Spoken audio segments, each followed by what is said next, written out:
Hello, जय हिंद दोस्तों। आज हम लोग देखने वाले हैं मध्य प्रदेश पुलिस के लिए केमिस्ट्री के अति महत्वपूर्ण प्रश्न जो परीक्षा में पूछे जा रहे हैं और आने वाले शिफ्टों के लिए अति महत्वपूर्ण प्रश्न है। तो आइए दोस्तों देखते हैं। पहला प्रश्न है, हीरा क्या है? यौगिक, मिश्रण, ठोस, तत्व? तो इसका आंसर होगा दोस्तों ऑप्शन नंबर डी, तत्व है। हीरा एक तत्व है और सबसे कठोर तत्व है। ओके दोस्तों, अगला प्रश्न है, निम्नलिखित में से रासायनिक यौगिक कौन सा है? अमोनिया, वायु, पारा, ये सभी? तो इसका आंसर होगा दोस्तों ऑप्शन नंबर ए, अमोनिया। अगला प्रश्न है, शुद्ध तत्व कौन सा है? कांच, सीमेंट, सोडियम, इनमें से कोई नहीं? तो इसका आंसर होगा दोस्तों option number C, sodium. Sodium क्या होता है? शुद्ध तत्व होता है। अगला प्रश्न है, किस वैज्ञानिक ने परमाणु सिद्धांत की खोज की थी? John Dalton, Madam Curie, Rutherford, इनमें से कोई नहीं? तो इसका आंसर होगा दोस्तों option number A, John Dalton ने परमाणु सिद्धांत की खोज की थी। अगला प्रश्न है, निम्नलिखित में से कौन एक अस्थायी कण है? न्यूट्रॉन, इलेक्ट्रॉन, प्रोटॉन, ये सभी? तो इसका आंसर होगा दोस्तों ऑप्शन नंबर ए, न्यूट्रॉन। अगला प्रश्न है, निम्नलिखित में से कौन एक आवेश रहित कण है? प्रोटॉन, इलेक्ट्रॉन, न्यूट्रॉन, इनमें से कोई नहीं? तो इसका आंसर होगा दोस्तों ऑप्शन नंबर सी, न्यूट्रॉन। अगला प्रश्न है, परमाणु विद्युतः क्या होते हैं? ऋणात्मक, धनात्मक, द्विधनात्मक, उदासीन? तो इसका आंसर होगा दोस्तों ऑप्शन नंबर डी, उदासीन। अगला प्रश्न है, इलेक्ट्रॉन की खोज किसने की थी? जॉन डाल्टन, थॉमसन, रदरफोर्ड, इनमें से कोई नहीं? तो इसका आंसर होगा दोस्तों option number B, J Thomson ने। अगला प्रश्न है, प्रोटॉन की खोज किसने की थी? Madam Curie, Faraday, Rutherford, John Dalton? तो इसका आंसर होगा दोस्तों ऑप्शन नंबर सी, रदरफोर्ड ने। अगला प्रश्न है, न्यूट्रॉन की खोज किसने की थी? चैडविक, न्यूटन, फैराडे, इनमें से कोई नहीं? तो इसका आंसर होगा दोस्तों ऑप्शन नंबर ए, चैडविक ने। अगला प्रश्न है,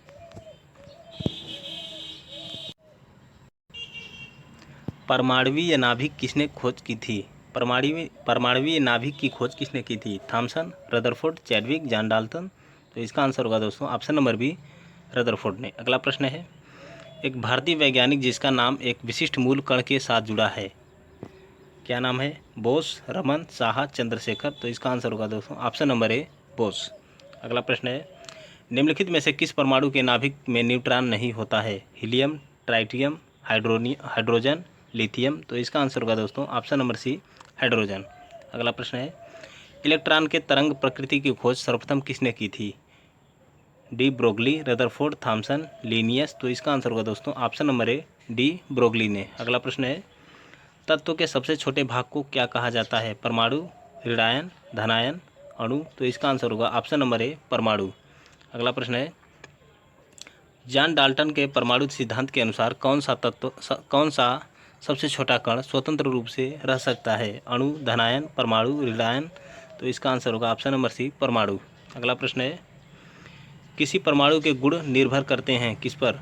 इलेक्ट्रॉनिक संरचना पर, न्यूट्रॉन की संख्या पर, परमाणु भार पर, प्रोटॉन की संख्या पर? तो इसका आंसर होगा ऑप्शन नंबर ए, इलेक्ट्रॉन की संरचना पर। अगला प्रश्न है, न्यूट्रॉन और प्रोटॉन के संख्याओं के योगफल को क्या कहते हैं? क्वांटम संख्या, द्रव्यमान संख्या, परमाणु संख्या, इनमें से कोई नहीं? तो इसका आंसर होगा ऑप्शन नंबर बी, द्रव्यमान संख्या। अगला प्रश्न है, किन किरणों के प्रकीर्णन से नाभिक के आकार का आकलन किया जा सकता है? गामा कण, बीटा कण, अल्फा कण, सिग्मा कण? तो इसका आंसर होगा दोस्तों ऑप्शन नंबर डी, अल्फा कण। अगला प्रश्न है, नाभिक के धनावेशित होने की खोज किसने की थी? जॉन डाल्टन, रदरफोर्ड, अरस्तु, इनमें से कोई नहीं? तो इसका आंसर होगा ऑप्शन नंबर बी, रदरफोर्ड ने। अगला प्रश्न है दोस्तों,